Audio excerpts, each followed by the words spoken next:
Happy holidays and Merry Christmas. Today's upload is a little gift from me to you, the Stellaron Hunter face-off, Kafka vs Blade. Without further ado, let's jump right into our Clash of the Nukes.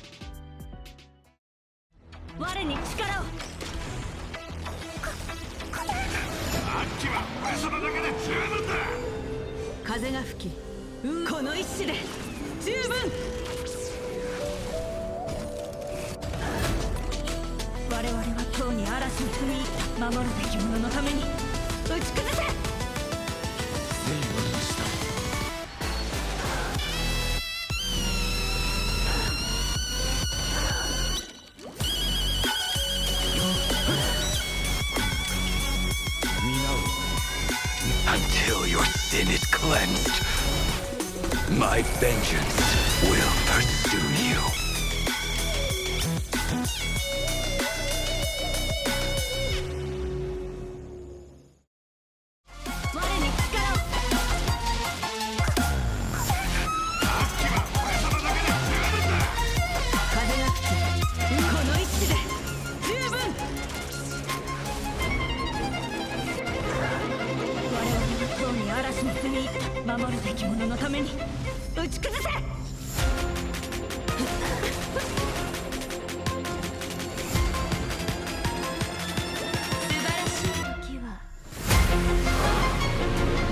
Now then, where are you hiding?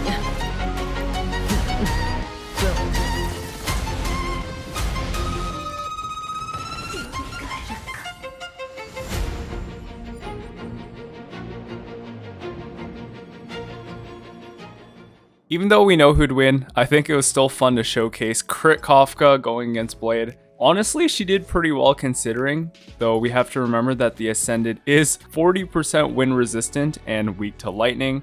I also didn't use Kafka's follow-up attack because it was just too hard to set up for like a cinematic showcase, so I kind of skipped it, but treat it like a teaser for what's to come.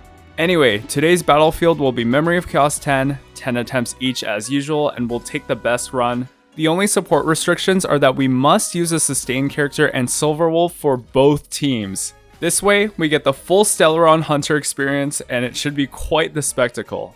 Real quick, only about 20% of you are subscribed, so if you enjoy my videos, I'd appreciate it a lot if you hit that like button and left a sub.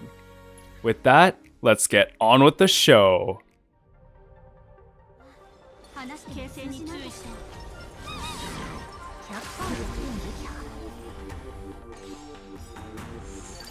Starting us off in this one is Kafka. You can see I've opted to use a hypercarry team, and this first implant is really important. Now you might be wondering why I'm using the prisoner set on Kafka if I don't have a reliable third source of dot, but actually because we have Silverwolf's defense shred, it's still far and away the best option for her. As always, I'll show all the support builds at the end, but you can see that this team is really well speed tuned, and that will be shown in just a second here. Kafka does a really good job at not only prioritizing the main target with her skill, but her dot actually takes out the weaker side enemies without her needing to focus on them. Because of this, she can pretty much go for the zero cycle here almost no problem. You might see this and it's just not enough, but we're guaranteed to get Huohuo's ult here, which means Tingyun on her next action will get her ult, and with Dance Dance Dance's action advance forward, Kafka will get her third turn in the 0th cycle. We can actually opt for a basic attack and then just finish it off with Silverwolf. Okay, let's see how Blade does compared to that. The implant doesn't matter, luckily, against the first wave because it's already wind weak. Now, something strange that I need to do is either get hit twice on Silverwolf by the little guys or get kicked once by the Void Ranger, and you can see we did. That way we get her ult right away, and this is really important because it saves a lot of her energy for the next wave. Unfortunately, Blade did get attacked there, which means his follow-up attack won't line up with the Bronya skill, but that's okay, it's not going to be that big of a deal. Remember that my Blade is on an HP orb, so pretty much all my cooldowns I want to be using with Bronya's skill active. But other than that, it looks like we're about to get a 0 cycle as well between this ult and a basic. Switching back to the Kafka side, we start our wave off with Silverwolf's ult and Kafka's ult. Everything's looking pretty good so far. We're going to have a really strong start to the wave as well. The only thing that's left is making sure Silverwolf lands that lightning implant on the horse. And what a classic, Silverwolf gets attacked, followed by Tingyun. I mean, we don't have any preservation or destruction characters, so it's fine, but it's just funny to see her get whacked all the time. We do get lightning, thankfully.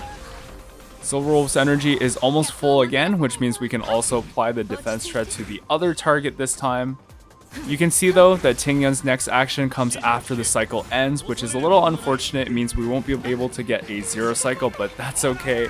A 1 cycle clear should be easily within reach, and it's pretty respectable for Kafka, especially a hyper carry comp. Her comps are already really good, but once she gets that 5-star dot character, it'll actually just push her over the edge. But we can see that this one's pretty much a wrap. We got the Tingyun ult into the Kafka ult. Now, one thing I did try, Planetary Rendezvous on Tingyun is often the best in slot when you're running Jingyuan, for example. But when I was using Kafka with her, Dance Dance Dance was just way too good, especially getting those 3 actions in 1 cycle. It's just ridiculous, honestly. And like you just saw, we got 2 Kafka ults in a single cycle with the Huohuo and Tingyun synergy. Let's just appreciate this.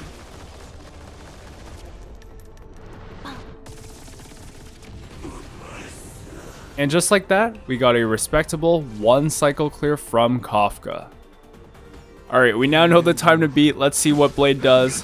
He can't get 2 cycles, otherwise he loses. If he gets 1, they tie, and if he's 0 cycles, he can win it. He does get kind of dangerously low here, surprisingly, but he is only 1 off. We do not get the wind weakness implant, unfortunately, but that's okay. Here, I need to make a pretty tough decision. I can enhance and then use Bronya's ult after. That way the ult lasts for 3 turns instead of 2. But if I use my enhance first, I launch my follow-up attack without the Bronya crit buff. So I decided to maximize damage and sacrifice uptime.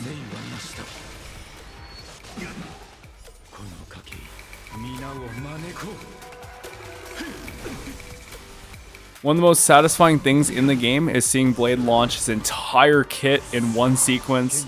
Unfortunately, we didn't get a crit on that first basic on the horse there, and now he doesn't have the Bronya crit buff anymore. We might have enough damage if we get Silverwolf's ult, but we'll see. There's a shield up here. We can basic this to remove it and then apply the defense shred once we get to Blade's turn. Luckily, it's a weakness broken target, so even Silverwolf will be able to do a good amount of damage, and we have one last chance here with a basic and a follow-up. And in that last sequence, Blade managed to do it. He got the 0 cycle. Well, it looks like of the Stellaron Hunters today, Blade was victorious. Now, I want to say, when I made this video, it was a different MOC cycle. By the time this video goes up, the enemies are different, the turbulences are different, but I didn't have time before I went on vacation to redo everything, so you're seeing one of the previous ones. I hope that's okay. I actually think this MOC 10 is more suited for the type of matchup I wanted it to be, because now we can actually use Silverwolf. The one with the Guardian Shadow, or it is the Guardian Shadow, and then the Arumatons, it's fully wind weak, so we can use Silverwolf, but it's just not the same thing. Anyway, I don't want to ramble on too much. Today is Christmas after all. For those of you celebrating it, Merry Christmas. Happy holidays to all of you though. I do want to take some time to thank all of you for watching my videos, and I truly mean this. Your support means the world to me. It feels like I've been doing this for years, but realistically, I've only been in this space for a short amount of time. I enjoy doing this, and there's no way I'd be able to without all of you. So again, thank you so much. And that's pretty much it. I guess we'll see you next time.